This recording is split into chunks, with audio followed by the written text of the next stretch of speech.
जैसा कि मैं, आप और हम सभी जानते हैं कि इंसान गलतियों का पुतला होता है। अब जो भी इंसान इस दुनिया में आया है तो कभी ना कभी कोई ना कोई तो गलती जरूर करेगा, चाहे वो गलती किसी राजा ने ही की हो। उसका खामियाजा पूरे देश को भुगतना पड़ता है, पूरे देश को उसका भुगतान करना पड़ता है। Spelling mistake. बचपन में हम सभी ने कभी ना कभी कोई ना कोई गलती जरूर की है। जैसा कि मैंने कहा कि इंसान गलतियों का पुतला है तो गलती तो जरूर करेगा, लेकिन आपको ये भी मानना होगा कि इंसान आखिर सीखता है तो गलतियां करके ही सीखता है ना। लेकिन अब ये गलती सुनिए, ये गलती ब्रिटिश काल के दौरान की गई थी, लेकिन हमारे देश में नहीं, दुनिया के एक अलग देश में। एक्चुअली हुआ ये था कि ब्रिटिश सरकार ने एक कंपनी के नाम गलत स्पेलिंग लिखने वाले पर लगभग 9 करोड़ रुपए का फाइन लगा दिया। जिसने कंपनी के नाम में स्पेलिंग की गलती की थी, उसने सिर्फ कंपनी के नाम में सिर्फ एस शब्द गलती से लिख दिया था। उनकी सिर्फ इस गलती की वजह से सरकार ने उनके ऊपर 9 करोड़ रुपए का फाइन लगाया था। उसके बाद साथ ही इस कंपनी को एक नोटिस भी जारी किया गया था, जिसके अंदर ये लिखा था कि अगर उन्होंने इस गलती को दोहराया तो अगली बार ये फाइन कई गुना बढ़ाकर वसूल किया जाएगा। अब आप ही बताइए, कभी आपने सुना है कि किसी का नाम गलत लिखने पर उसे इतना महंगा पड़ा हो? और अगर सुना है तो कमेंट करके जरूर बताएं। Wrong rejection. अगर आप भी मेरी तरह इंग्लिश म्यूजिक सुनना पसंद करते हैं तो आपको इस बात की इन्फॉर्मेशन बहुत अच्छे से होगी कि अगर आपको एक सक्सेसफुल, एक कामयाब सिंगर बनना है तो आपको रियलिटी शोज जीतना पड़ते हैं, और साथ ही आपको पॉपुलर होने के बाद मेहनत करनी नहीं छोड़नी चाहिए। आज मैं आपको बताने जा रहा हूँ एक ऐसे म्यूजिक बैंड के बारे में जिनकी जिंदगी की शुरुआत एक रियलिटी शो हारने के बाद हुई, और जहाँ से लोग हार मानकर घर लौट जाते हैं, इन्होंने वहां से सफर तय करना शुरू किया।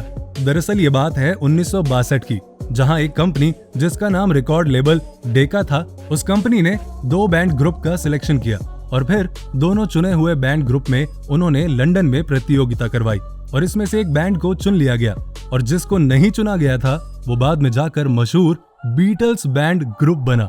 भले ही आज की जनरेशन ने इस बैंड के बारे में, इस ग्रुप के बारे में ना सुना हो, लेकिन आप अपने घर के बड़ों से इस ग्रुप के बारे में पूछेंगे या गूगल पर इस ग्रुप के बारे में सर्च करेंगे तो आपको पता चलेगा कितना बड़ा ग्रुप था।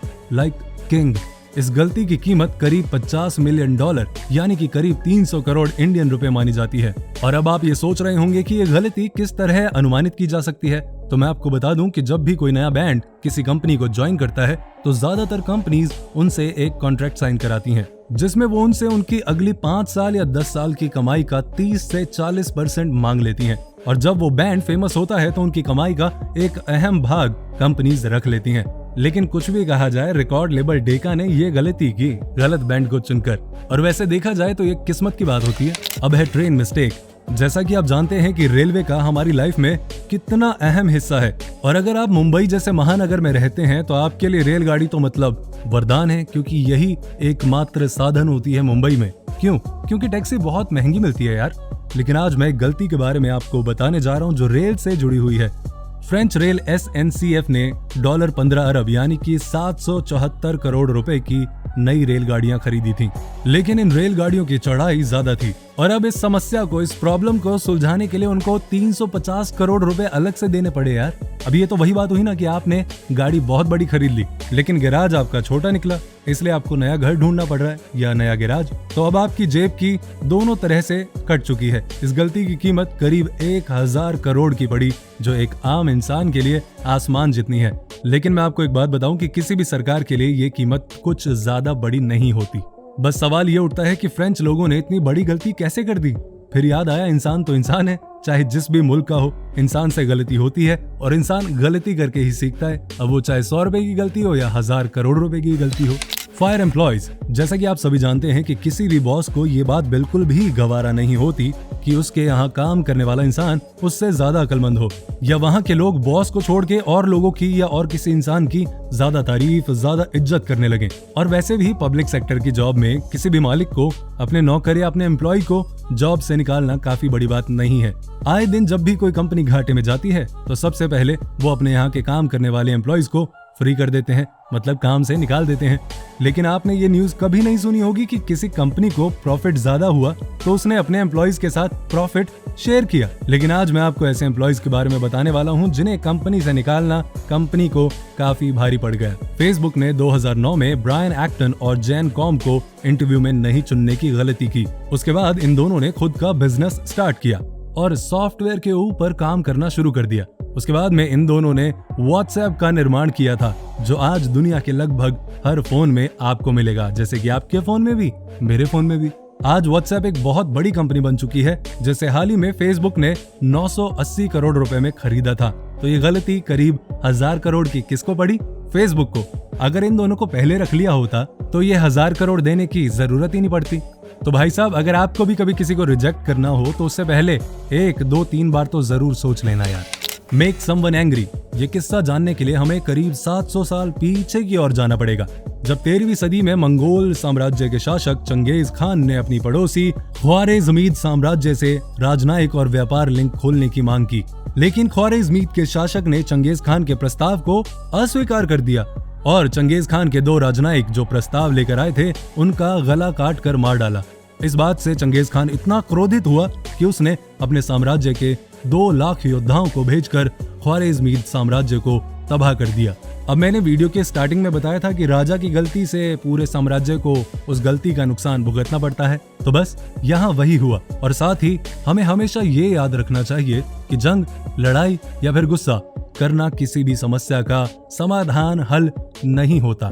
समझदार इंसान कभी आपको किसी से लड़ता हुआ नहीं मिलेगा। और साथ ही आप कभी भी नोटिस कीजिएगा कि गलत इंसान और बेवकूफ इंसान दूसरे को हमेशा नीचे गिराता है, हमेशा दबाता है। इस युद्ध से ईरान और मंगोलों को काफी नुकसान हुआ। मैंने और मेरी टीम ने इसके ऊपर रिसर्च की तो पता चला कि दोनों रियासतों को करीब 500 बिलियन का नुकसान हुआ। और जो जाने गई यार वो तो अलग है। तो इसलिए आपने देखा भी होगा कि बड़े बूढ़े कह के गए हैं कि आप जितने भी बड़े इंसान हो जाएं, आपकी जिम्मेदारियां उतनी बड़ी हो जाती हैं। इसलिए दिमाग से काम लो यार। Cell shares. 2005 में मिज़ुहो सिक्योरिटी, एक जापानी ट्रेडिंग कंपनी के व्यापारी ने 61,000 शेयर्स की कीमत गलती से सिर्फ 1 येन यानी कि 50 पैसे ही रख दी थी। असल में उसने एक शेयर की कीमत 3 लाख रुपए रखनी थी, जो गलती से 1 येन हो गई। जब तक उसे अपनी गलती का एहसास हुआ, स्टॉक एक्सचेंज में ये ऑर्डर पास हो गया था और कंपनी को $225 मिलियन का नुकसान उठाना पड़ा। अगर इंडियन रुपीस की बात करूं तो करीब 1600 करोड़ रुपए का नुकसान हुआ इनको। Leave Hitler alive. किसी महान इंसान ने एक बार एक किताब लिखी जिसमें उसने बताया कि दुनिया में अगर ये 5 लोग नहीं होते तो आज हमारी दुनिया काफी बेहतर होती। और उस किताब के अंदर एक नाम था हिटलर। उस लेखक ने बताया कि अगर ये इंसान नहीं होता तो आज करोड़ों परिवार हमारे बीच होते। आपको बता दूं कि कुछ लोगों का ऐसा मानना है कि वो लोग सिर्फ दुनिया को बर्बाद होते हुए देखना चाहते हैं, तो इसीलिए कहते हैं जी कि सांप का फन बड़ा हो उससे पहले उसे कुचल देना चाहिए। 1914 में प्रथम विश्व युद्ध के दौरान हेनरी टांडे, जो सबसे बढ़िया पायलट थे, उनको युद्ध के दौरान हिटलर को मारने का मौका मिला था। हिटलर उस समय निहत्था था, ठीक उसके सामने खाई में गिरा हुआ था, लेकिन वो किसी कारण से हिटलर को गोली नहीं मार पाया। हालांकि इस घटना को अफवाह भी कहा जाता है, लेकिन अगर उस समय वो किसी तरह हिटलर को मार देता तो आज न जाने कितने परिवार जिंदा होते और उनके बच्चे आज हमारे बीच होते। Don't purchase Google. आज दुनिया का करीब हर दूसरा इंसान किसी न किसी तरह से गूगल का इस्तेमाल जरूर करता है।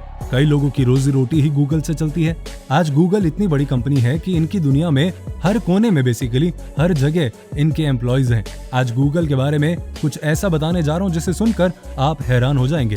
गूगल सर्च इंजन के संस्थापक लैरी और सर्गे ने पहले गूगल को सिर्फ 60 लाख रुपए में बेचने की पेशकश की थी। जब दोनों गूगल को बेचने के लिए एक्साइट कंपनी के सीईओ जॉर्ज बेल के पास पहुंचे, तब लैरी बेन और उसके साथ ही संस्थापक ने गूगल सर्च इंजन जॉर्ज को सिर्फ 48 लाख रुपए में ही देने की पेशकश कर दी। लेकिन जॉर्ज बेल ने गूगल सर्च इंजन को खरीदने से मना कर दिया था। आज गूगल सर्च इंजन की कीमत 23,36,326 करोड़ रुपए है। तो जॉर्ज की किस्मत खराब थी, आप ये कह सकते हैं। Bitcoin portfolio. बिटकॉइन को ऑनलाइन भुगतान के लिए इस्तेमाल किया जाता है। जेम्स होवल्स ने 2009 में 7500 बिटकॉइन खरीदे थे। उस समय उन बिटकॉइन की कीमत कुछ भी नहीं थी और ये सोचकर जेम्स होवल्स ने बिटकॉइन अपनी कंप्यूटर की हार्ड ड्राइव के साथ फेंक दिए। बाद में 2013 में एक बिटकॉइन की कीमत 61,000 रुपए तक पहुंच गई, जिससे जेम्स के 7500 बिटकॉइन की कीमत 45 करोड़ रुपए बन गई थी। बाद में जेम्स होवल्स को अपनी गलती का एहसास हुआ। अगर वो बिटकॉइन कचरे में ना फेंकते तो आज वो अरबपति होते और आज वो बिटकॉइंस 5 फीट ऊंचे कचरे के ढेर के नीचे कहीं दफन हो चुके हैं। Reject. Harry Potter story. JK Rowling द्वारा लिखी गई मशहूर किताब हैरी पॉटर, इसको 12 बार अस्वीकार किया गया था। बाद में ब्लूम्सबर्ग कंपनी की 8 वर्षीय अध्यक्ष एलिस ने इस किताब को प्रकाशित करने के लिए स्वीकार कर लिया। तब इस किताब को 60 भाषाओं में प्रकाशित किया गया था। जिसमें जेके रोलिंग ने 60 अरब रुपए की कमाई की थी। अब आप ही देख लीजिए, मैं और आप जैसे कितने लोग हैरी पॉटर के बचपन से ही फैन हैं। अगर आप फैन हैं तो कमेंट करके जरूर बताइएगा। तो आपको ये वीडियो डेफिनेटली पसंद आई होगी तो लाइक करें, वीडियो को शेयर करें और हाँ, पेज को फॉलो करना बिल्कुल मत भूलना। ऐसी वीडियोस लेकर आपके लिए आता रहूंगा।